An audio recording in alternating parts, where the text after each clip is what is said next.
Histórias que tocam, vozes que curam, um lugar para quem ainda crê.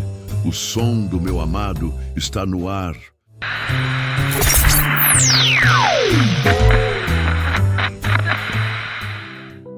Boa noite, aqui é o Boris. E hoje, o som do meu amado vem buscar as almas que ainda choram à beira de túmulos. Mas não é uma história sobre morte. É sobre vida, onde ninguém mais via esperança. Era noite, chovia fino, e lá estava ele, mais uma vez, andando sozinho no cemitério da cidade. Ninguém sabia seu nome. Chamavam ele de O Viúvo, um homem de uns 60 anos, terno escuro, olhar pesado, sempre levando uma flor branca, sempre no mesmo túmulo. Diziam que ele perdeu a esposa num acidente de carro. Outros diziam que foi suicídio, mas ninguém tinha certeza. O que todos sabiam era ele voltava lá toda semana, há mais de 15 anos, chuva ou sol, dia ou noite.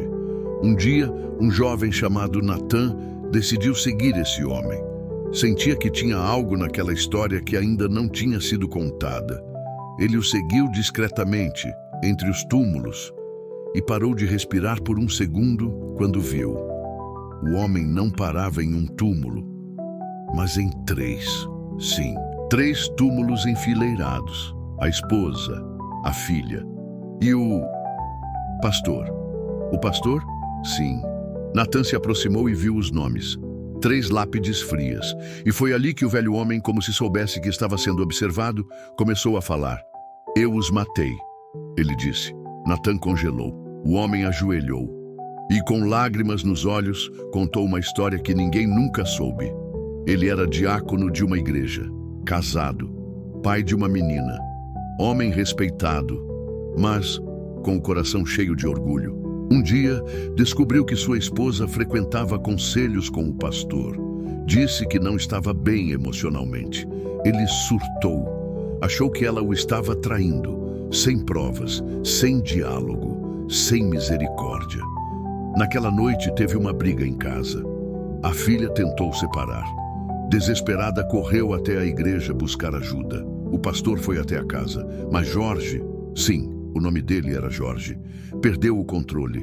Na raiva, empurrou o pastor com força contra a parede. A esposa tentou conter. Ele bateu a porta com força, mas não sabia que a filha estava atrás dela. Naquela noite, em minutos, 3 vidas foram perdidas. O pastor morreu no impacto. A filha com um traumatismo craniano. A esposa infartou minutos depois de ver o corpo da filha. E ele ficou para viver com o sangue nas mãos, com a dor da culpa, com o silêncio da casa vazia, julgado, preso, mas saiu anos depois por bom comportamento. E desde então, visita os túmulos. Todos pensavam que era amor, mas era culpa. Mas aqui vem o plot twist. Natan, o jovem que ouviu aquela confissão, não era apenas um curioso, era o filho do pastor. Sim, tinha só 5 anos quando perdeu o pai. Cresceu com raiva, com revolta, sem Deus, mas sentia que precisava entender. Naquele dia, diante do assassino de seu pai, Natan estendeu a mão e disse: Você destruiu minha família, mas Deus me construiu mesmo assim. E hoje eu te perdoo, porque a cruz também foi por você. Jorge caiu de joelhos e chorou como nunca antes. Naquele cemitério, entre dor, sangue e lembranças, o Espírito Santo desceu. O homem que se condenava há anos foi perdoado. Ali, naquele chão frio, Jorge entregou a vida a Jesus e no domingo seguinte, se batizou na mesma igreja onde um dia foi odiado.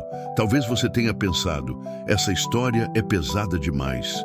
Sim, porque a vida é pesada, mas a graça de Deus pesa mais que a culpa.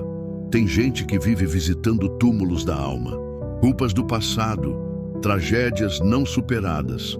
Mas Jesus quer te tirar desse cemitério. Se essa história tocou você, escreva nos comentários.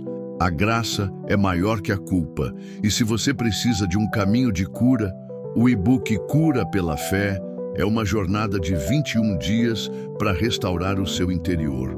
O link está na descrição. Receba agora no seu e-mail. E antes de sair, vamos orar juntos. Senhor, visita agora quem se sente preso no passado. Toca aquele que carrega culpa, vergonha ou dor. Liberta quem não vê mais saída. Tua graça ainda alcança, mesmo nos lugares mais escuros. Em nome de Jesus.